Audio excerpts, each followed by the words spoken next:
time, and people are doing things like similar to what you're doing, or it seems like, oh, that sounds like it's something that should be in our wheelhouse. So how do you guys remain focused when this is such a rapidly moving, noisy space right now? There's a lot going on, a lot looking like what you have going on, right? How y'all remaining focused?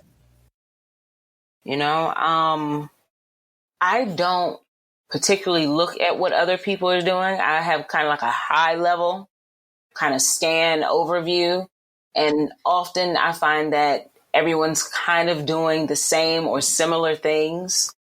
But above all of it, I know that what's for me is for me, what's for EstroHaze is for EstroHaze. So I know I don't have to be concerned about what this brand is doing, what this company is doing. If anything, I like to take that information and be inspired by it. And also there are so many times that there could be synergy in working with other people. So if that means, hitting them up to say, yo, I really like what you're doing. Could we just hop on a discovery call just to talk about some of your goals, see if there is synergy and how maybe we could work together to help empower, our cannabis community. I'd rather do that. But in business, when you start looking at what other people are doing, some of that stuff starts seeping into your head, and then you can make decisions that aren't the best for your business, for your brand. And then sometimes you tend to mess up ideas and projects that you might have already had in place because, you want to, oh, they're doing this, using this font, or, oh, they did this with them, we should do that. And I don't think it's necessary. I think it's necessary to know what people are doing from a high level, but I don't need to be clocking you like that. I feel 100% the same. I do pay attention for sure. But there are certain things that I pay attention to just because that's the nature of business. You need to know what the landscape looks like and who are the people that are similar businesses to yours. But I think the thing that's helped EstroHaze is, again, going back to what you talked about, that gut and that core of what we're doing and who we are as a company. And I think that has been the thing that has sustained us in kind of keeping blinders on to a certain degree, is we know what's for us.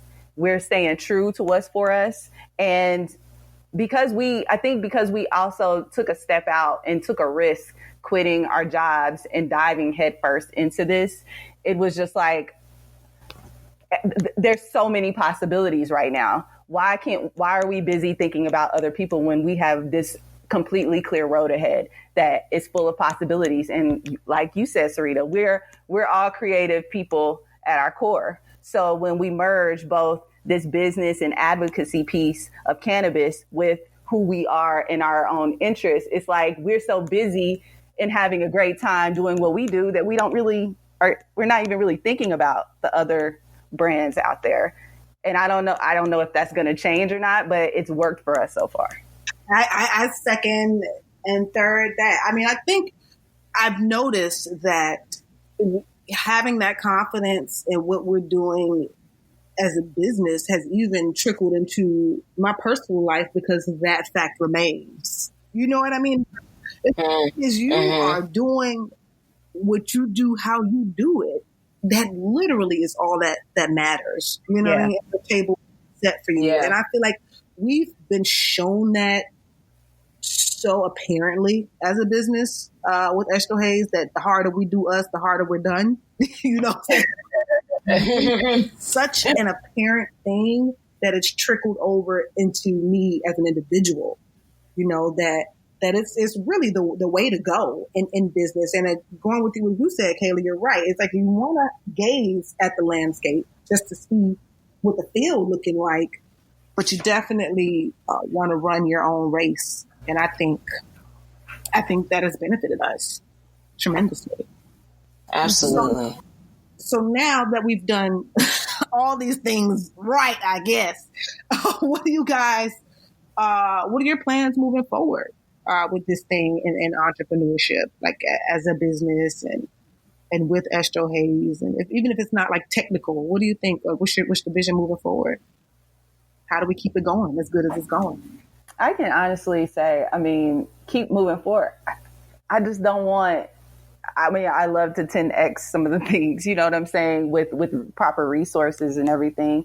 But I think that we have certainly just done what we're supposed to do in being on our little island. And it's not an island away where we can't touch people, because we are connected to so many wonderful people in this industry. But I think us really staying true to our mission, which we developed when we were in that canopy, you know, in our dorm room, pretty much, for older, our apartment, when we sat down that day and we started meditating every morning, and we said, this is what we want to do. This is what we're going to do. Everything that we do goes back to that. And so I think that that's what's sustaining us, because it's just a real solid foundation of what we're trying to do, which is advocate for Black and brown people, for women, to let people know about cannabis, to let people know about the resources out here, to just destigmatize it, let people know it's okay, you know, and that genuine, just, I just think that translates very well. And as long as we stay true to that, we'll be okay. You agree, Sirita?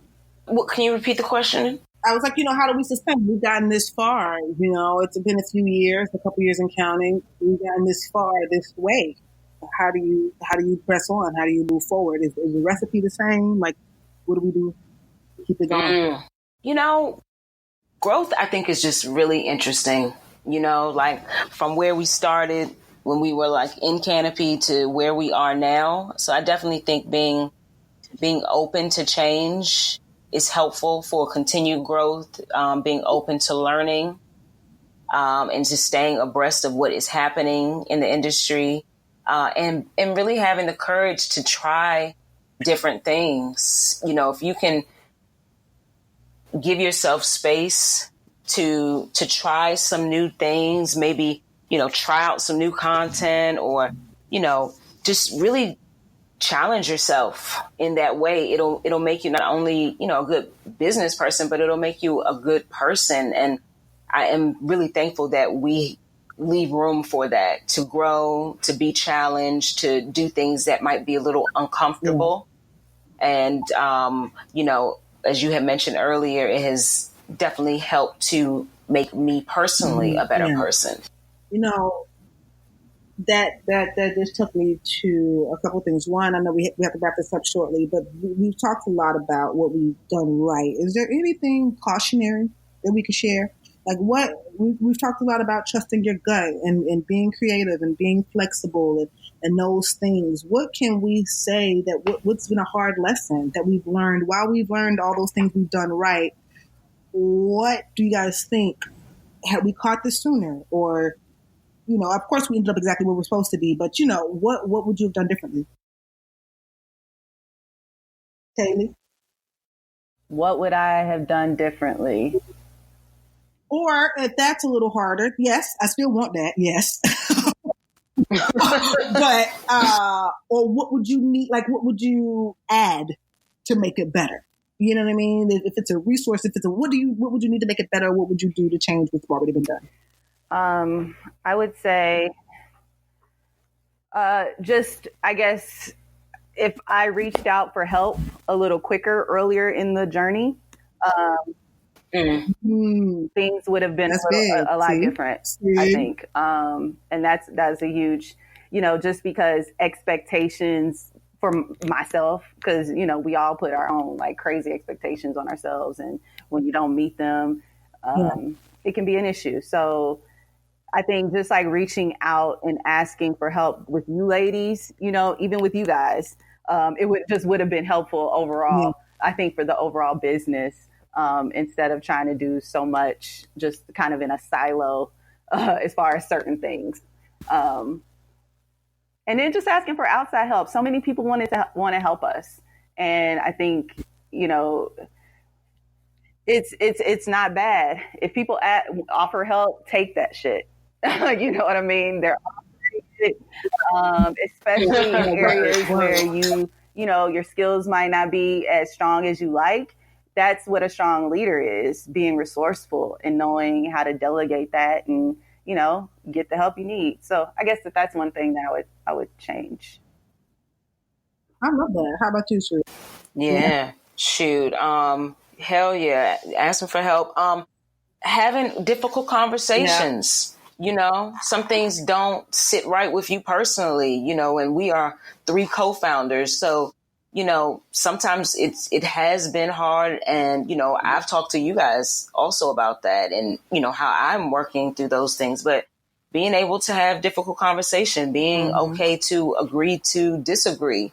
And also, this is a hard one, but like being okay with walking away. Like sometimes you got to know when you've done and given all that you can. And sometimes that's hard for people in business. You know, they think this is the only thing that they can do. Like it's not. You can do so many things. So, you know, just again, I think for me, it's just having the courage, even when I don't necessarily feel courageous, but like just taking those steps, you know, it's just helpful. What about you, Fawn? Yeah, I agree. I mean, honestly, I have nothing to add.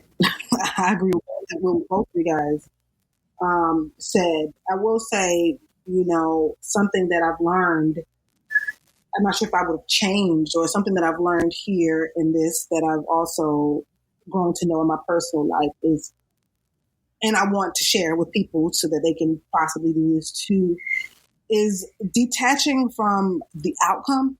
You know, EstroHaze has taught me to enjoy the work. Yeah. You know, to do for the doing. And it's like, just let the chips fall. And entrepreneurship, if you ever need to learn that lesson, it really will. And I think EstroHaze has taught me, like, you know, it's like the day by day, you know, like I said, sometimes it'd be day by day, and in the middle of the day, like recently I just dropped something in Slack like, yo, y'all, we're doing this shit.